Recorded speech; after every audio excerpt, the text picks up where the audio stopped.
Yeah? The Assembly will hear a statement by His Excellency Benjamin Netanyahu, Prime Minister of the State of Israel. I request the protocol to escort His Excellency.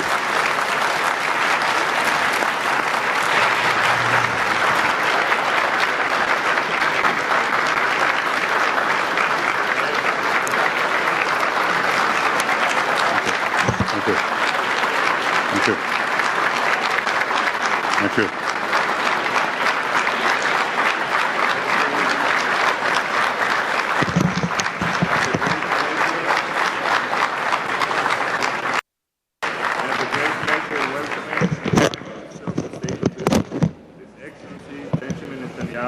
And to invite him to address the Assembly. Thank you very much, Mr. President. It's a pleasure to see the General Assembly presided by the Ambassador from Israel. And it's good to see all of you, distinguished delegates, ladies and gentlemen.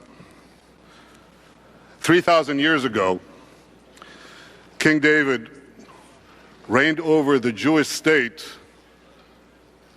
in our eternal capital, Jerusalem. I say that to all those who proclaim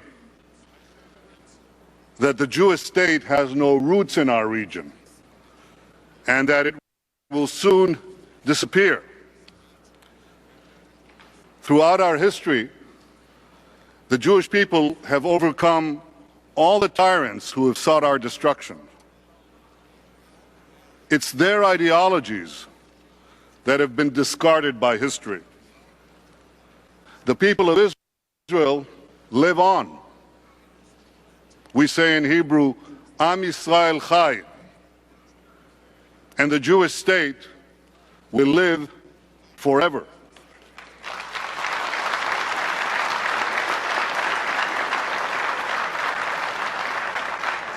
The Jewish people have lived in the land of Israel for thousands of years. Even after most of our people were exiled from it, Jews continued to live in the land of Israel throughout the ages. And the masses of our people never gave up the dream of returning to our ancient homeland. Defying the laws of history, we did just that. We ingathered the exiles, restored our independence, and rebuilt our national life. The Jewish people have come home. We will never be uprooted again.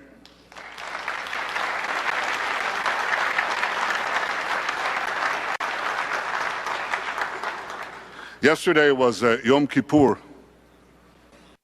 the holiest day of the Jewish year. Every year for over 3 millennia, we have come together on this day of reflection and atonement. We take stock of our past. We pray for our future. We remember the sorrows of our persecution. We remember the great travails of our dispersion. We mourned the extermination of a third of our people, 6 million, in the Holocaust. But at the end of Yom Kippur, we celebrate. We celebrate the rebirth of Israel. We celebrate the heroism of our young men and women who've defended our people with the indomitable courage of Joshua, David, and the Maccabees of old. We celebrate the marvel of the flourishing modern Jewish state. You see, in Israel, we walk the same paths tread by our patriarchs, Abraham, Isaac, and Jacob. But we blaze new trails in science, technology, medicine, agriculture. In Israel, the past and the future find common ground. Well, unfortunately, And that's not the case in many other countries. For today, a great battle is being waged between the modern and the medieval. The forces of modernity seek a bright future in which the rights of all are protected, in which an ever-expanding digital library is available in the palm of every child, in which every life is sacred. The forces of medievalism seek a world in which women and minorities are subjugated, in which knowledge is suppressed, and in which not life, but death is glorified. These forces clash around the globe, but nowhere more starkly than in the Middle East. Israel stands proudly with the forces of modernity. We protect the rights of all our citizens, men and women, Jews and Arabs, Muslims and Christians, all are equal before the law. Israel is also making the world a better place. Our scientists win Nobel Prizes. Our know-how is in every cell phone and computer that you're using. We prevent hunger by irrigating arid lands in Africa and Asia. Recently, I was deeply moved when I visited Technion, one of our technological institutes in Haifa, and I saw a man paralyzed from the waist down climb up a flight of stairs fairly easily with the aid of an Israeli invention. And Israel's exceptional creativity is matched by our people's remarkable compassion. When disaster strikes anywhere in the world, in Haiti, Japan, India, Turkey, Indonesia, and elsewhere, Israeli doctors are among the first on the scene performing life-saving surgeries. In the past year, I lost both my father and my father-in-law.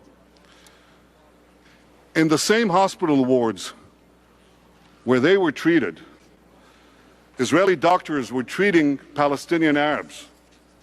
In fact, every year, thousands of Arabs from the Palestinian territories and Arabs from throughout the Middle East come to Israel to be treated in Israeli hospitals by Israeli doctors. I know you're not going to hear that from speeches around this podium, but that's the truth. It's important that you're aware of this truth. And it's because Israel cherishes life that Israel cherishes peace and seeks peace. We seek to preserve our historic ties and our historic peace treaties with Egypt and Jordan. We seek to forge a durable peace with the Palestinians. President Abbas just spoke here. I say to him and I say to you, we won't solve our conflict with libelous speeches at the UN. That's not the way to solve them.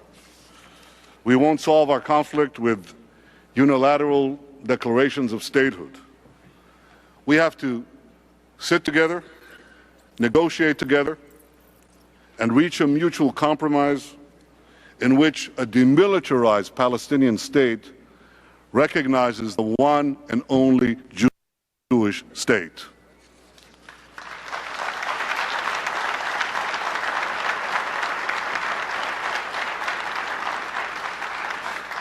Israel wants to see a Middle East of progress and peace.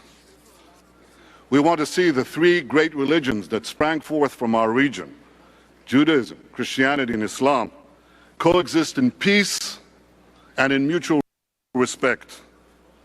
Yet the medieval forces of radical Islam, whom you just saw storming the American embassies throughout the Middle East, well, they oppose this.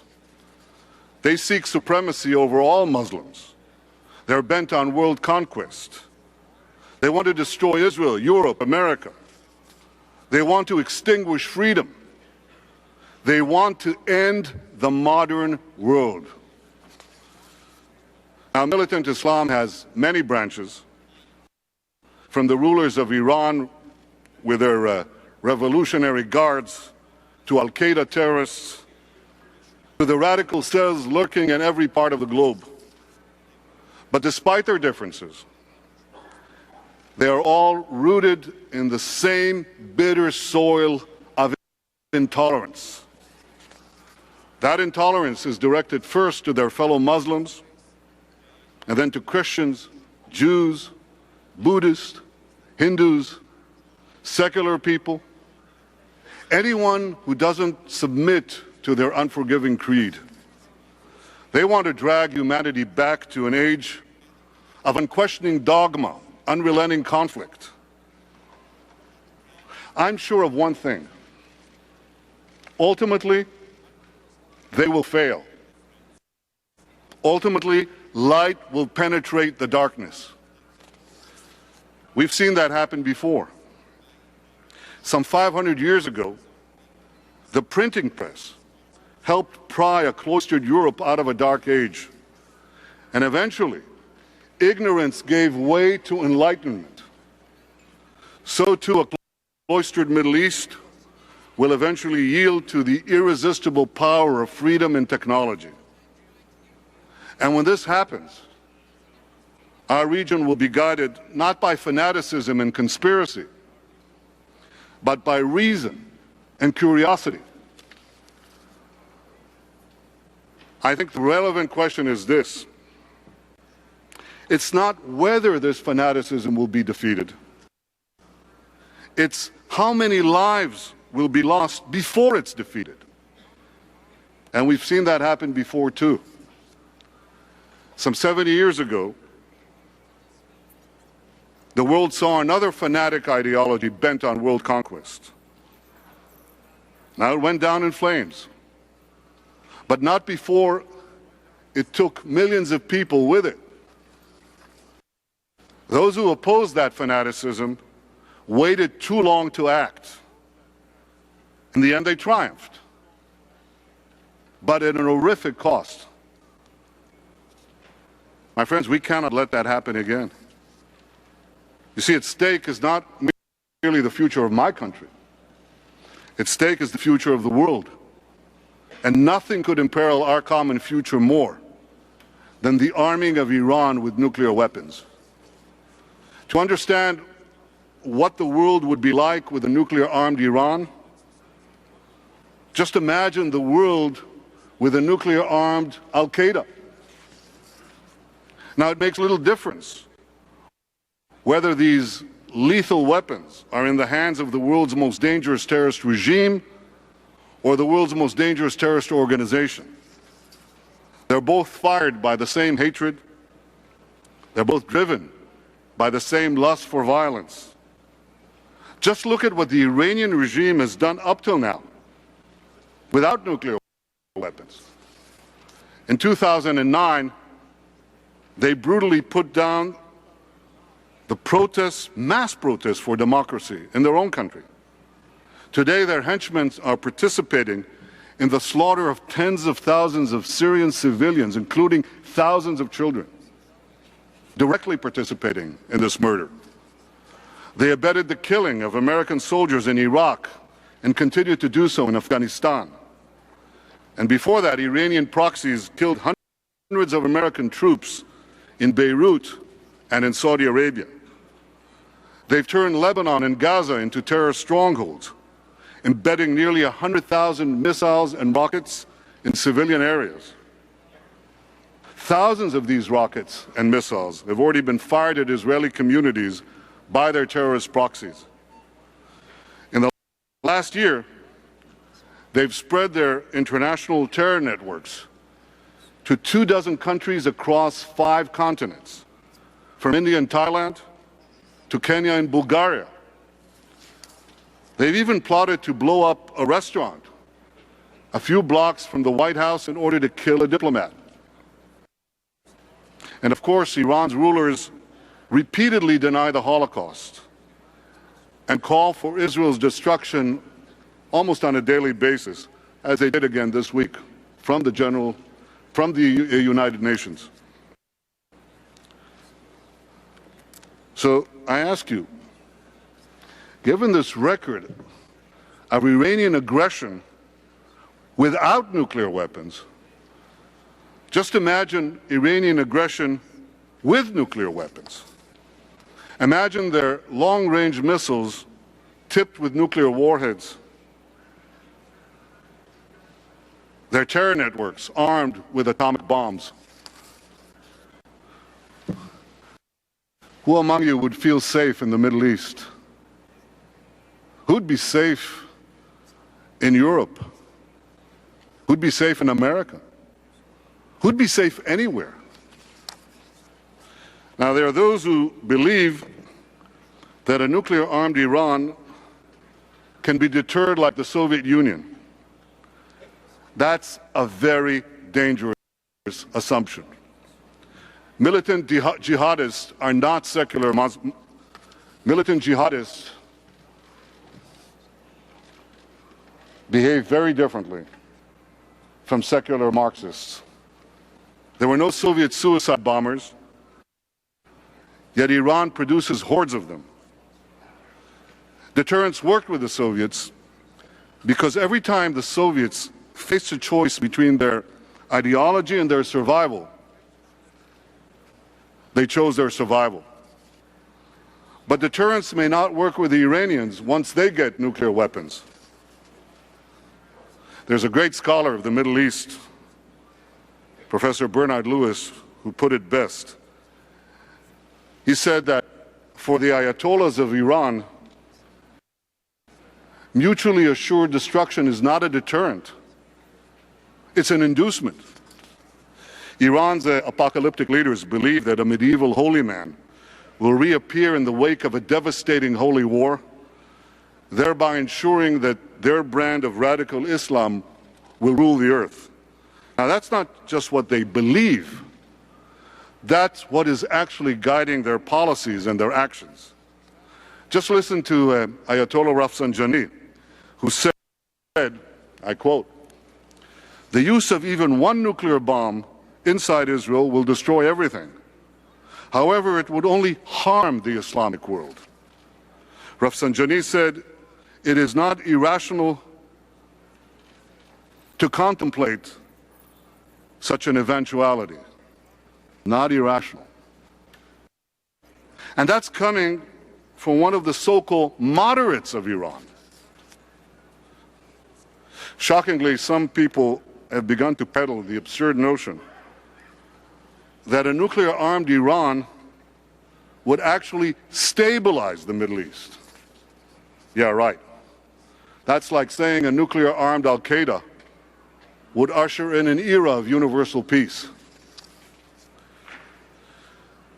Ladies and gentlemen, I've been speaking about the need to prevent Iran from developing nuclear weapons for over 15 years. I spoke about it in my first term in office as Prime Minister, and then I spoke about it when I left office. I spoke about it when it was fashionable, and I spoke about it when it wasn't fashionable. I speak about it now because the hour is getting late, very late. I speak about it now because the Iranian nuclear calendar doesn't take time out for anyone or for anything. I speak about it now because when it comes to the survival of my country, it's not only my right to speak, it's my duty to speak.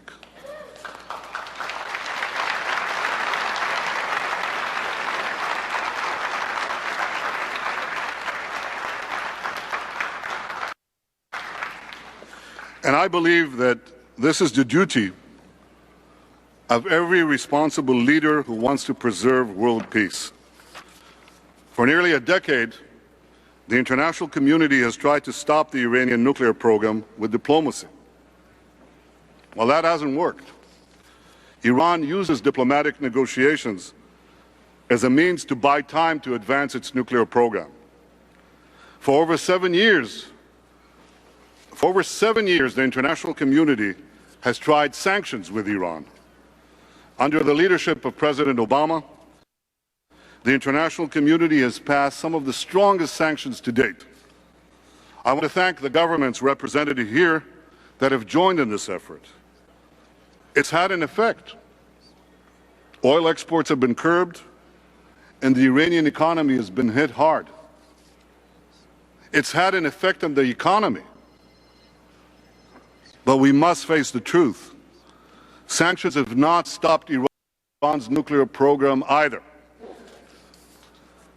According to the International Atomic Energy Agency, during the last year alone, Iran has doubled the number of centrifuges in its underground nuclear facility in Qom. So with this late hour, there's only one way to peacefully prevent Iran from getting atomic bombs. And that's by placing a clear red line on Iran's nuclear weapons program.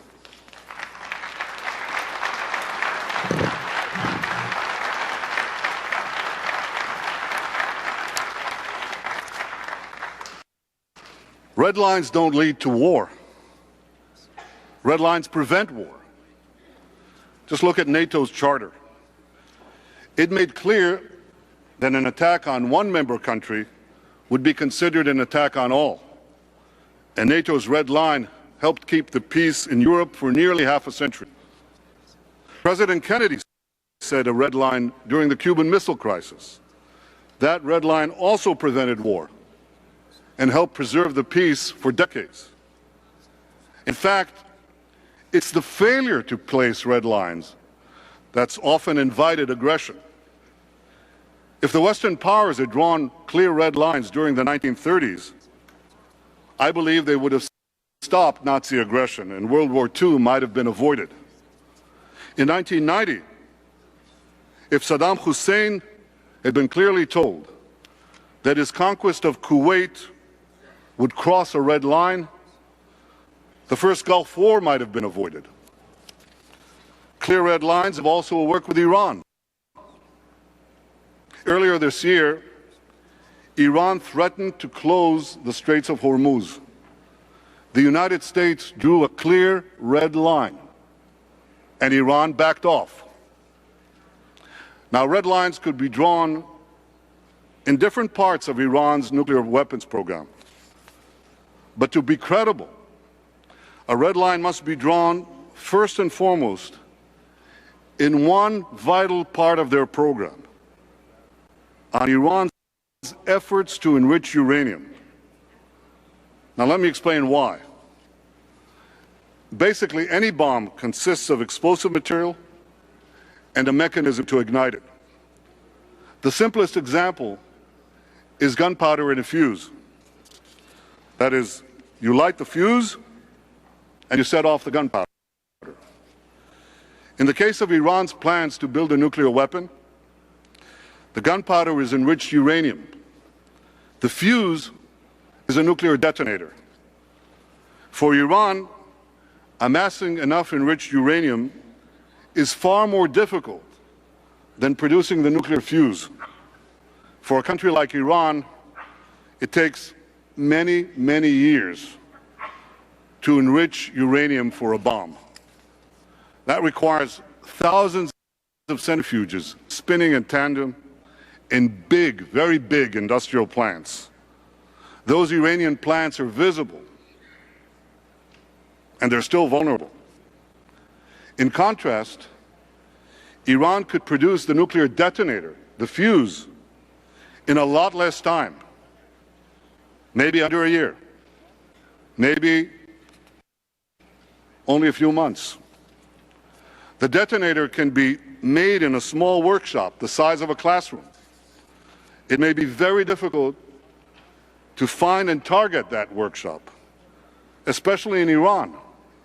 That's a country that's bigger than France, Germany, Italy, and Britain combined. The same is true for the small facility in which they could assemble a warhead or a nuclear device that could be placed in a container ship. Chances are you won't find that facility either. So in fact, the only way that you can credibly prevent Iran from developing a nuclear weapon is to prevent Iran from amassing enough enriched uranium for a bomb. So how much enriched uranium do you need for a bomb? And how close is Iran to getting it? Well, let me show you. Brought a diagram for you. Here's a diagram. This is a bomb.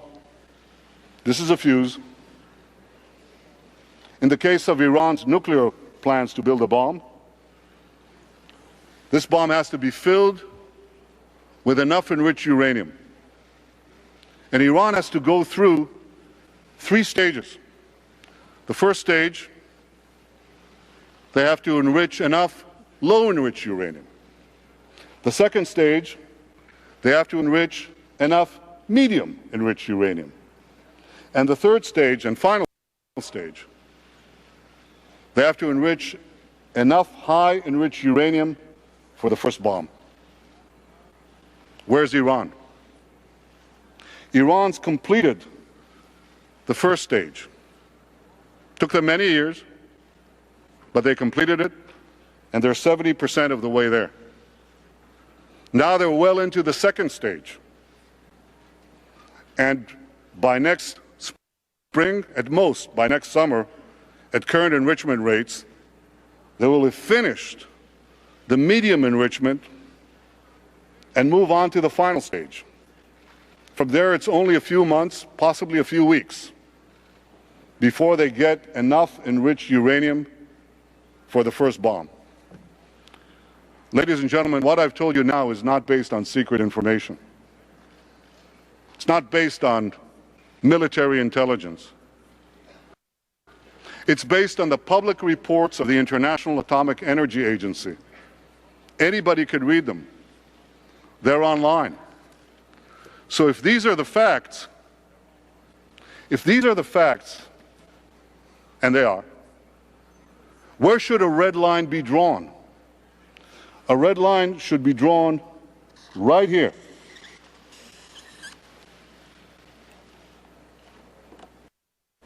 Before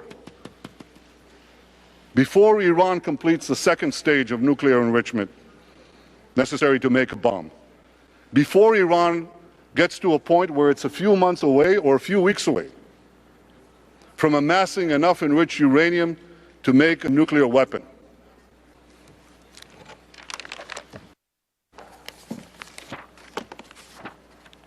Now, each day that point is getting closer. And that's why I speak today with such a sense of urgency. And that's why everyone should have a sense of urgency. Now, there are some who claim that even if Iran completes the enrichment process, even if it crosses that red line that I just drew, our intelligence agencies will know when and where Iran will make the fuse, assemble the bomb, and prepare the warhead. Look, no one appreciates our intelligence agencies more than the Prime Minister of Israel. All these leading intelligence agencies are superb, including ours. They've foiled many attacks. They've saved many lives. But they are not foolproof. For over 2 years, our intelligence agencies didn't know that Iran was building a huge nuclear enrichment plant under a mountain. Do we want to risk the security of the world on the assumption that we would find in time a small workshop in a country half the size of Europe? Ladies and gentlemen, the relevant question is not when Iran will get the bomb. The relevant question is, at what stage can we no longer stop Iran from getting the bomb? The red line must be drawn on Iran's nuclear enrichment program, because these enrichment facilities are the only nuclear installations that we can definitely see and credibly target. And I believe that faced with a clear red line, Iran will back down. And this will give more time for sanctions and diplomacy to convince Iran to dismantle its nuclear weapons program altogether. 2 days ago from this podium, President Obama reiterated that the threat of a nuclear-armed Iran cannot be contained. I very much appreciate the President's position, as does everyone in my country. We share the goal of stopping Iran's nuclear weapons program. This goal unites the people of Israel. It unites Americans, Democrats and Republicans alike, and it is shared by important leaders throughout the world. What I have said today will help ensure that this common goal is achieved. Israel is in discussions with the United States over this issue, and I am confident that we can chart a path forward together. Ladies and gentlemen, the clash between modernity and medievalism need not be a clash between progress and tradition. The traditions of the Jewish people go back thousands of years. They're the source of our collective values, the foundations of our national strength. At the same time, the Jewish people have always looked towards the future. Throughout history, we've been at the forefront of efforts to expand liberty, promote equality, and advance human rights. We champion these principles not despite of our traditions, but because of them. We heed the words of the Jewish prophets Isaiah, Amos, and Jeremiah to treat all with dignity and compassion, to pursue justice and cherish life, and to pray and strive for peace. These are the timeless values of my people, and these are the Jewish people's greatest gift to mankind. Let us commit ourselves today to defend these values so that we can defend our freedoms and protect our common civilization. Thank you.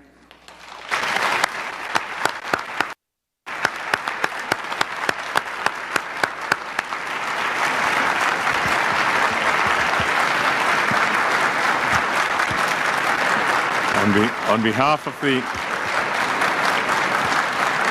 of the General Assembly, I wish to thank the Prime Minister of the State of Israel for the statement just made. And I request the protocol to escort His Excellency.